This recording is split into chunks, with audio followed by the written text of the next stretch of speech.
Hi, everybody, and welcome to part 5 of episode 6 in my Piano to Orchestra series. In parts 1 and 2, I composed a 3 to 4 minute piece based on a loop-in chord progression.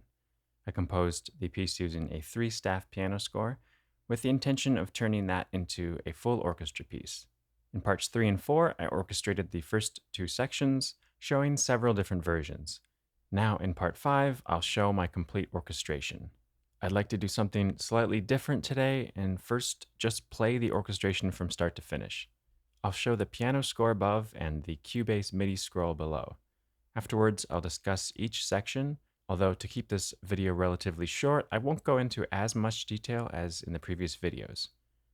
And as always, the materials for this video are available on my Patreon page, so check that out if you're interested. Alright, here's the full orchestration.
So I already spent a bit of time looking at the first 2 sections.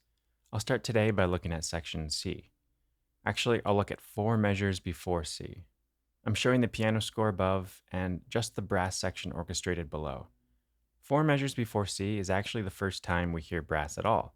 I mentioned in the last video that I like to use horns to transition from a woodwind texture to a brass texture because of how well the horns blend with winds. So that's what I did here before C, anticipating that I'd add in more brass shortly. The horns continue at C, and they're joined by trombones playing the lower register sustains. I've given the brass sustains here instead of the quarter note pulse to keep the texture light. I wanted the pulse in a lighter or thinner instrument group.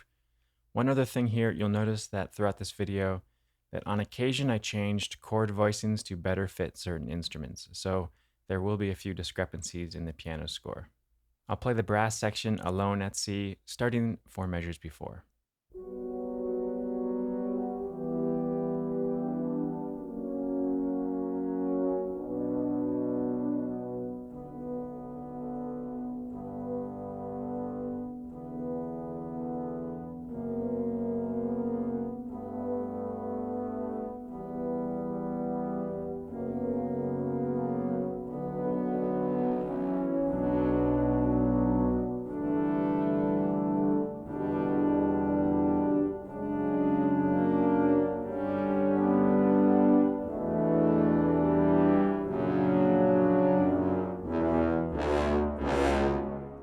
So the brass add that heavy, dense timbre to the texture, although I still haven't gone above mezzo piano really.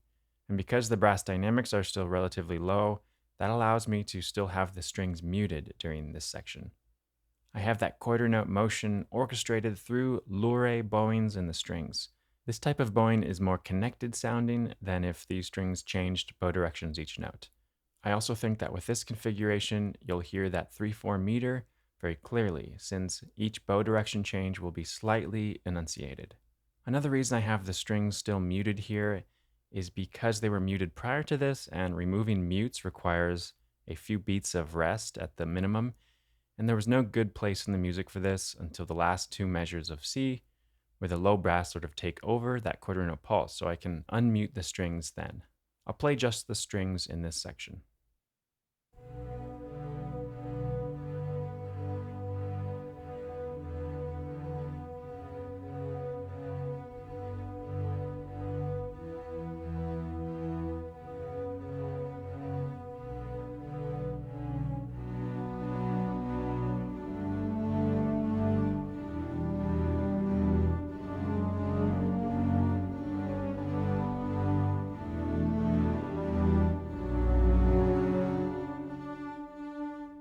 In the next section, the density, register, dynamics, and intensity are all expanding and increasing.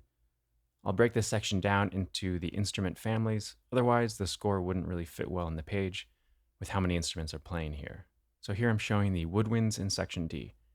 The quarter note pulse starts in clarinets and oboes, and as it ascends in register towards that climactic moment, the flutes and then piccolo join in. The bassoons mostly play the lower staff material from the piano score.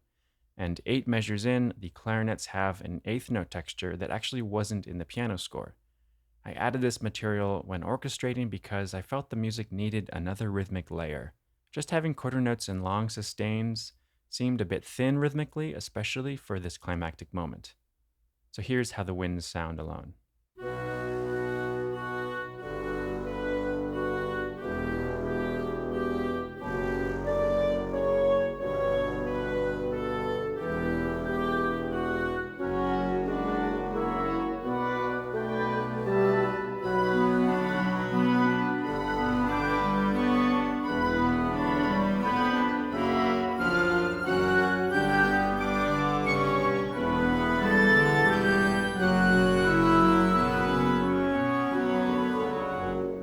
Onto the brass section. Here it begins with the horns playing that second staff material from the piano score. This is a contrasting background texture that works rhythmically against the foreground static quarter note pulse. Overall, we're still just mezzo forte here, so it's important to not get too dense or big early on, especially when it comes to adding brass instruments. 8 measures in, though, I want the full force of the brass section, so I bring in trumpets on the foreground material with low brass playing mostly long sustains in the mid to low register. With the exception of a few measures here, you can see that the quarter note pulse really isn't in the brass at this point. I've moved that to other instruments. Here's the brass section alone in section D.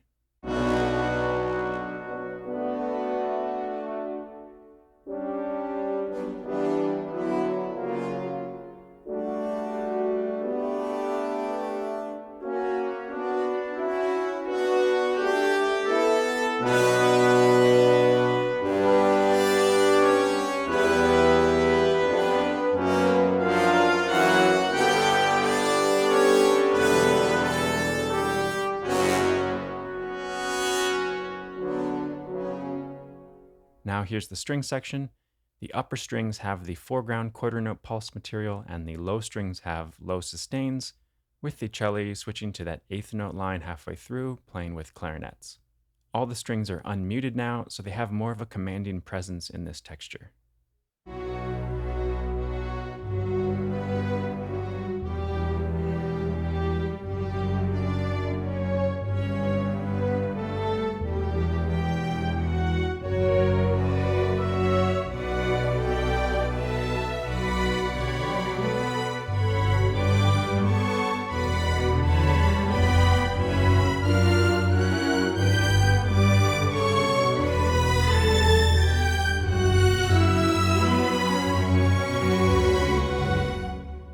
And finally, here's the percussion section plus harp. I'm not going too crazy here with percussion, but I did want some low drums with some power, so I have some bass drum, some toms, and then timpani at the end. I also have suspended and crash cymbals. They provide a bit of that high frequency energy that can be necessary during a climactic moment.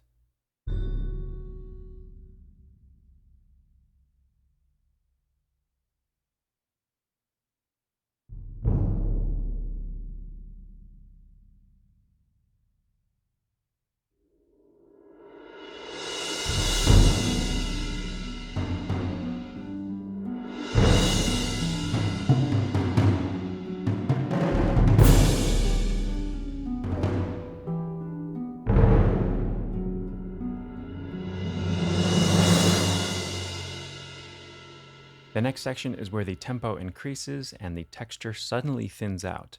It's the only point in this piece where something sudden happens. I wanted that right after this climactic moment. We'd been building and building everything slowly and gradually. Now that we just had that fortissimo moment, I thought it would be time for something a bit unexpected. So I have a new tempo, a new pulse, and a very sudden transition. So the orchestration suddenly thins out, and I have the eighth note pulse material from the second staff in the piano score, now in marimba and divided up between flutes and clarinets, playing staccatos. I then give the long sustains to piccolo, bass clarinet, and soltasto violins and cello.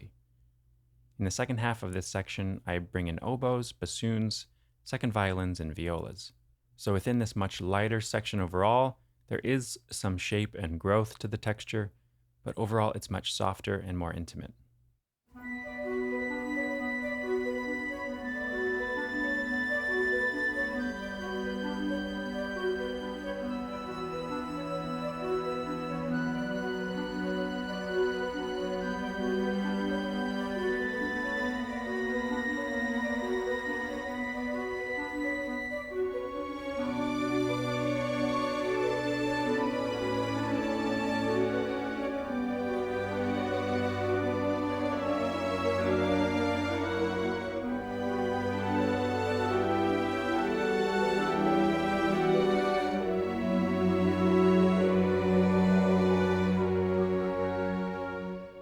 We finally get to the last section of the piece.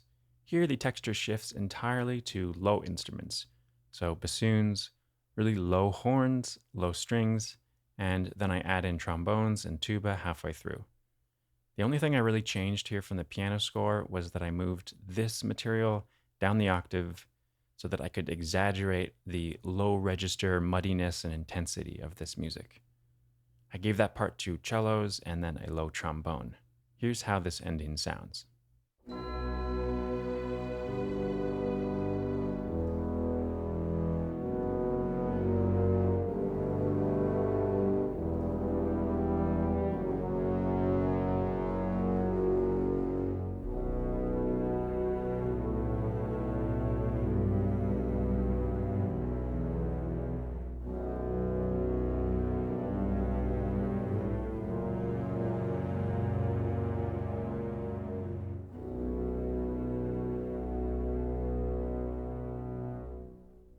I'll play the whole thing once again, and I'll show the MIDI scroll again.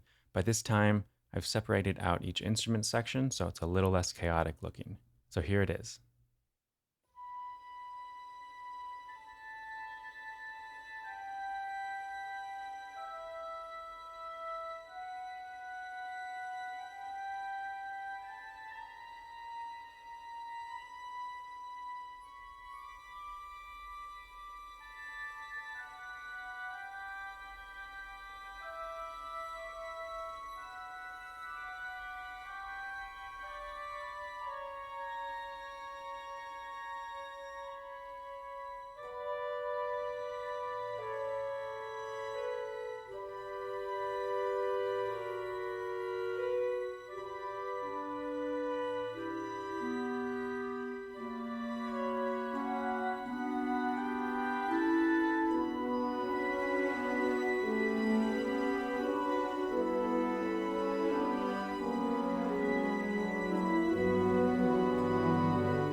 So I hope you enjoy this piece and enjoyed following along with the process from the beginning, when it was just chord labels.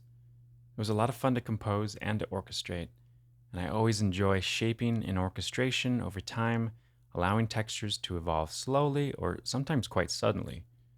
As always, you can find the MIDI files, Music XML file, Dorico files, Cubase file, and Studio One file available on my Patreon page, so check that out if you're interested. Thanks so much for watching, and I'll see you next time.